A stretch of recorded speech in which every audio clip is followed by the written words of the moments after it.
O Medcast chega à 10ª temporada em 2021, com mais de 120 episódios e 400 mil plays. Eu, Roberto Bob Maranhão e Daniel Coriolano somos seus anfitriões no maior podcast de medicina do Brasil.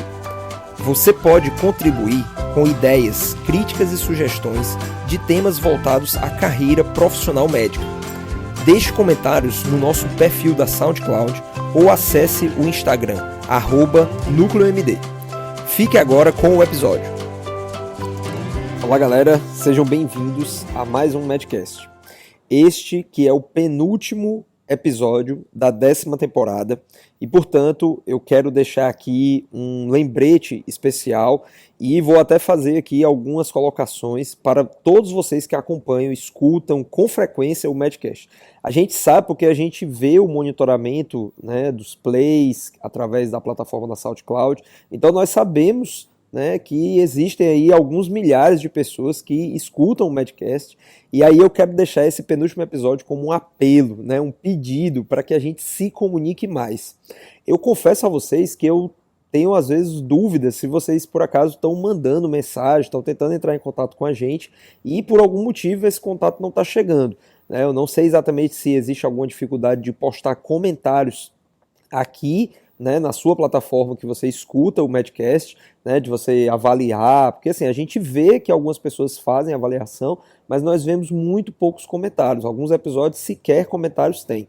Então eu quero deixar, tá, e eu vou deixar nesse episódio e assumir aqui o compromisso que para a 11ª temporada esse canal ele vai ficar aberto e nós vamos tentar ver se ele pode ser um canal de comunicação mais direta com todos vocês que escutam o Medcast. Então esse canal vai ser um canal do Telegram, que eu vou deixar o link aqui na descrição, tá certo, desse episódio, e o tema desse episódio vai ser justamente a questão da comunicação. Então nós conversamos um pouco sobre isso lá no começo da temporada, quando eu falei sobre networking, e hoje eu vou esticar um pouco mais esse tema da comunicação, voltado principalmente para a nossa comunicação dentro da equipe de saúde, ok? Bom, e como vocês sabem, né, vários desses episódios da 10ª temporada tiveram, e esse continua com a parceria do IDOMED, o Instituto de Educação Médica, transformando a sua vocação em excelência médica na prática. Saiba mais em idomed.com.br, está disponível o link na descrição. Bom, gente, quando eu falei para vocês sobre networking, eu acho que eu não citei, né, mas durante os episódios aqui da 10ª temporada, eu fiz o planejamento desses episódios muito voltados para a teoria das inteligências macroprofissionais que nós elaboramos na Núcleo MD, eu e o Daniel em parceria, pensando no desenvolvimento da sua carreira médica. E existe um dos pilares, né, uma dessas inteligências, que é justamente esse aspecto relacional. Como nós nos relacionamos. E aí o network ele casa de maneira muito perfeita, né, uma palavra aí que traduz toda essa rede de contatos que nós devemos ter. E aí no episódio eu falei sobre as relações nossas com os nossos colegas, dentro da nossa família. Então fiz aí uma série de aspectos desse network que são muito importantes para sustentar o nosso pilar de convívio social.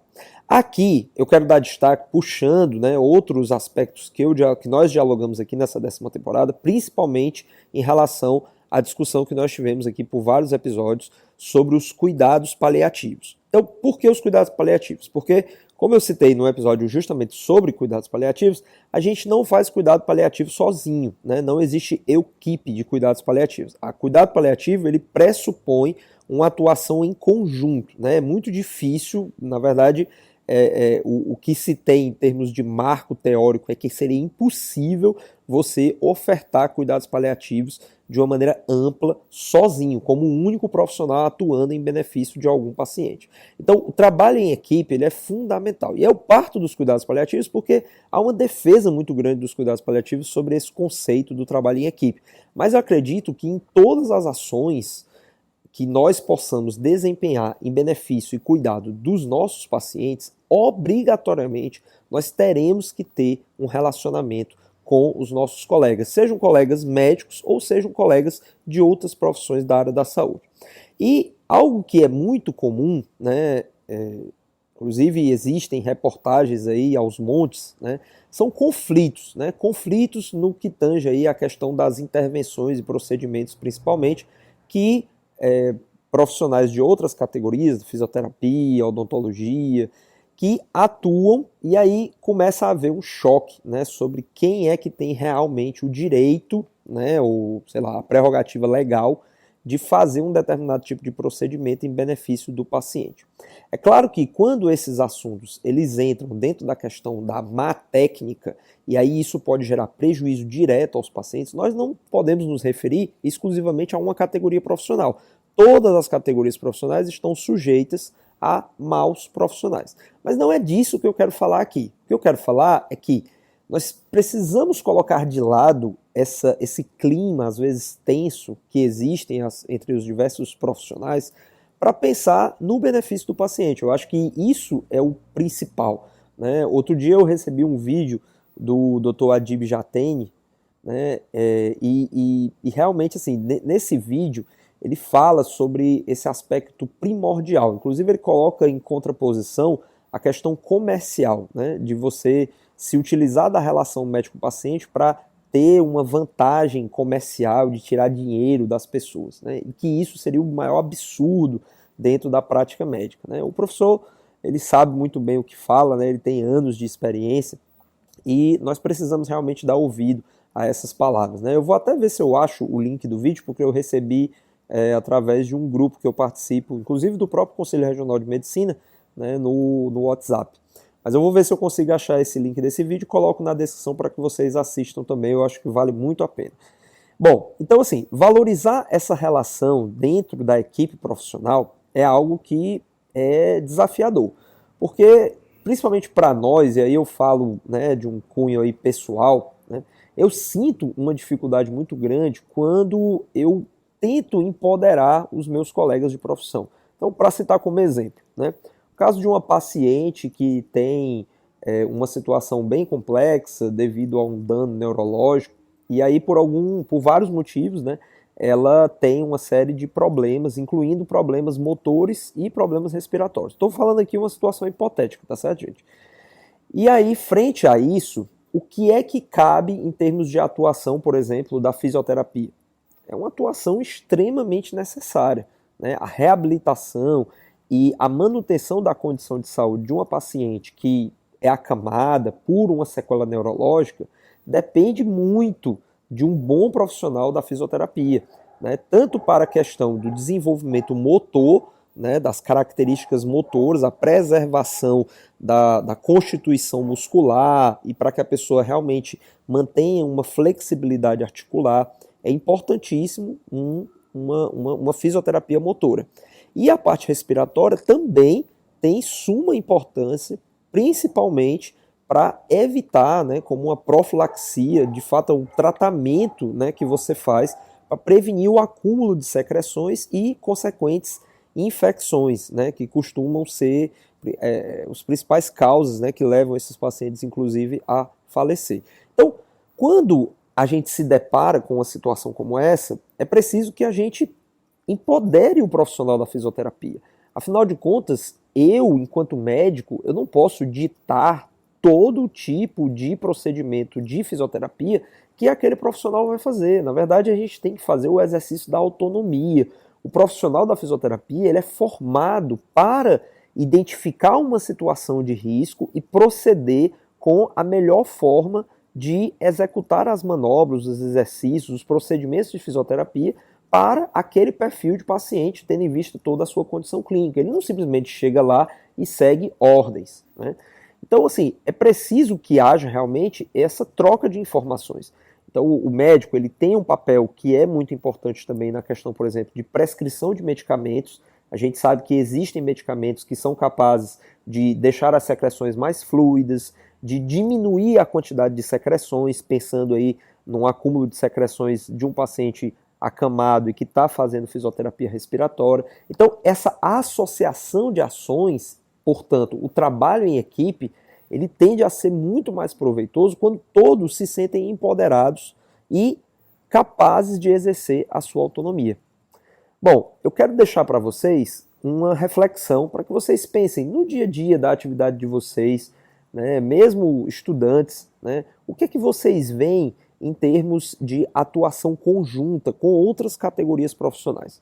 Pensem um pouco sobre isso e vamos refletir de que maneira nós, enquanto médicos, né, já que nós estamos falando aqui do Medcast, podemos trabalhar para que a gente crie um espírito de trabalho em equipe no qual não haja esse cerceamento de ações por parte dos profissionais de outras categorias, por pensarem que, de repente, precisam ter algum receio em relação à nossa atuação enquanto médicos. Então, deixo aí para vocês refletirem um pouco. E aí, gente, falar para vocês sobre a novidade, né? Todos que vocês que escutam aqui o Medcast, na verdade, para os que já escutam de maneira muito assídua, não estou falando de novidade. Afinal, estamos falando aqui que o IDOMED chegou e isso já vem de alguns episódios do Medcast. Então, para você que está começando esse episódio agora e não acompanhou a 10ª temporada, então fique sabendo. Chegou o IDOMED, o Instituto de Educação Médica. A união entre as escolas de medicina da Estácio, FAMEAC, FAPAM e Unifacid. Mais de 20 anos de tradição e inovação juntos para transformar a sua vocação em excelência na prática. Na prática, com mais de 60% dos cursos estruturados em aulas práticas e ministrados em parceria com os principais hospitais públicos e privados do país. Na prática, com abordagem de ensino humanizada, desde os primeiros módulos e atividades de assistência à população local em unidades básicas de saúde e núcleos de saúde da família. E, é claro, na prática, com tecnologia e laboratórios equipados, com estrutura completa, pontos para oferecer experiência médicas reais aos estudantes. No IDOMED é assim, o futuro da medicina se forma na prática. Saiba mais em idomed.com.br, você segue o link na descrição. IDOMED, Instituto de Educação Médica. Bom, pessoal, então, retornando aí dessa breve pausa, né, para que a gente pudesse refletir, fica a grande questão, como trabalhar em equipe, né? Então, o foco, justamente, pessoal, é a comunicação.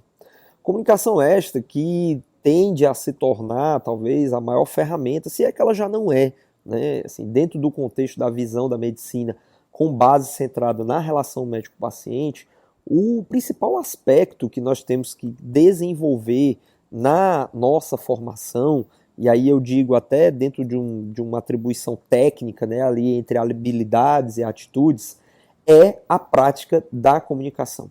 Se a gente não se comunica bem com os nossos pacientes, isso afeta diretamente a confiança que os pacientes vão ter para seguir os tratamentos, para tirar dúvidas, para se sentirem à vontade conosco e, de fato, poderem contar conosco para os seus cuidados de saúde. E a mesma questão, ela acontece dentro de uma equipe.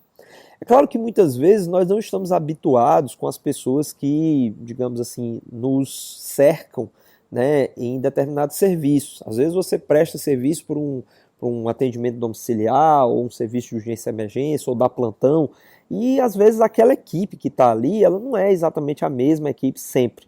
Isso considero dizer para vocês que torna esse processo da comunicação extremamente difícil, porque as experiências que cada pessoa tem, né, com as categorias profissionais, elas vão variar de acordo com o convívio que essas pessoas tiveram com os profissionais no seu dia a dia. Portanto, se um determinado fisioterapeuta, né, já que eu citei a fisioterapia antes, ele teve um contato com um grupo de médicos que não lhe davam abertura, né, que de repente criticavam algumas ações que ele fazia no sentido de tomar a frente, né, ou sugerir alguma coisa. Então, se essa comunicação ela não fluía, aquele profissional ele tende a ficar mais na dele, né? Ele não vai correr o risco, né, de levar a famosa patada, né? Ele não vai correr o risco de ser tratado com arrogância ou algo nesse sentido. Mas, se caso profissionais de outras categorias estejam ouvindo também, né, esse episódio, eu digo que nós não podemos também generalizar as coisas a partir de uma experiência ruim que nós tivemos, né? Eu acredito muito na autonomia de todos os profissionais, né? E eu digo isso com base na minha formação que eu tive na área de cuidados paliativos e que isso é muito patente, né? Dentro da área dos cuidados paliativos, isso é praticamente uma regra, né? Todos os profissionais eles exercem autonomia. Nós temos dentro dos cuidados paliativos uma ideia de você fazer uma conferência, né? Você reúne toda a equipe para que você discuta um determinado caso. E aí você tem todos os olhares ali. Todos os profissionais eles precisam contribuir sobre aquilo que eles acham, né? Aquilo que eles avaliam dentro do contexto clínico daquele paciente. Cada um dentro da sua expertise, mas acima de tudo, fazendo essa interlocução para que nós possamos atuar na tão sonhada transdisciplinaridade, que, diferentemente de outros conceitos, né, o né, assim, interdisciplinaridade, multidisciplinaridade, a trans, ela tem, e isso é conceitual, tá, gente? Isso aí eu aprendi dentro de cursos de formação de preceptoria, né? Então, a ideia do trans, né, é justamente que você adquira em um determinado momento os conhecimentos das outras áreas. Afinal de contas, nós somos completamente permeáveis quando se trata de conhecimentos. E saber o que um profissional deve fazer, ou deveria fazer, ou tem a competência de poder fazer, é extremamente útil. Eu digo isso, por exemplo, quando dá prescrição de opiáceos. Quando eu comecei o meu trabalho dentro dos cuidados paliativos, eu tinha muito receio, e acredito que muitos aqui, né, principalmente recém-formados, têm esse receio também, né, de, por exemplo, prescrever morfina para os pacientes. Aquela receita amarela, né, a notificação de receita amarela, do tipo A. Né, tem gente que nem sequer vai atrás de obter um talonário daquele, que é porque não quer ter essa responsabilidade. E aí, outros profissionais, né, por exemplo, enfermeiros, habituados, inclusive, a fazer morfina subcutânea, né, através de hipodermóclise em pacientes em regime de cuidados paliativos e que necessitam dessa medicação para apaziguar a terrível condição que tem de sentir dor todos os dias. Então, isso é quase que um pedido de misericórdia. E esses profissionais, quando atuam e se empoderam e têm autonomia, eles exercem um papel fundamental, né? E aí o meu elogio a cada uma todas as categorias profissionais da saúde do nosso país, que precisam manter o exercício da sua autonomia e intervir. Se um determinado profissional ele não tem ainda muita expertise, mas ele tem a competência, ele tem a capacidade técnica de, por exemplo, como eu estava falando, prescrever uma morfina, prescrever uma metadona, e você sabe de que maneira orientar aquele profissional, fale. Então diga, chegue para o colega, olha, eu estou sentindo que você está um pouco inseguro, né? Você se incomodaria que eu de repente pudesse sugerir? Eu tenho experiência com isso, vejo outros colegas seus médicos prescrevendo morfina, metadona, né? Então eu poderia sugerir aí a gente aumentar um pouco a dose, né? O paciente está precisando de muitas doses de resgate ao longo do dia, então vamos aumentar a manutenção dele, né? E aguardar pelo melhor, né? Aguardar que aquele profissional médico, e aí o meu apelo a todos os médicos, né? Não vamos distratar os nossos colegas de outras profissões, porque no final das contas, gente, ninguém está querendo dizer que é melhor do que ninguém. Nós simplesmente estamos querendo o benefício dos nossos pacientes. Portanto, escute, né? Peça uma referência, agradeça e faça de acordo com aquilo que seja o melhor para o seu paciente. Sempre, é claro, respeitando os ditames da ética e assumindo de maneira integral a responsabilidade que nós temos por cada ato médico que nós desempenhamos. Não é porque um outro colega sugeriu que aí a responsabilidade passa a ser dele. A responsabilidade sempre é nossa enquanto médicos. Então é isso, gente. Com isso, encerro aqui o nosso penúltimo Medcast da 10ª temporada e aguardo vocês na próxima segunda-feira para fazer o encerramento dessa temporada e nos vermos novamente na 11ª temporada, no semestre que vem, né, provavelmente aí no comecinho de agosto. Abraço e até a próxima. Muito obrigado por acessar o Medcast. Compartilhe, deixe seus comentários e acesse nosso perfil @NúcleoMD no Instagram. E para você que deseja fazer uma parceria conosco, envie um e-mail para contato@nucleomd.com.br ou veja mais informações na descrição. A gente se encontra no próximo episódio. Até mais!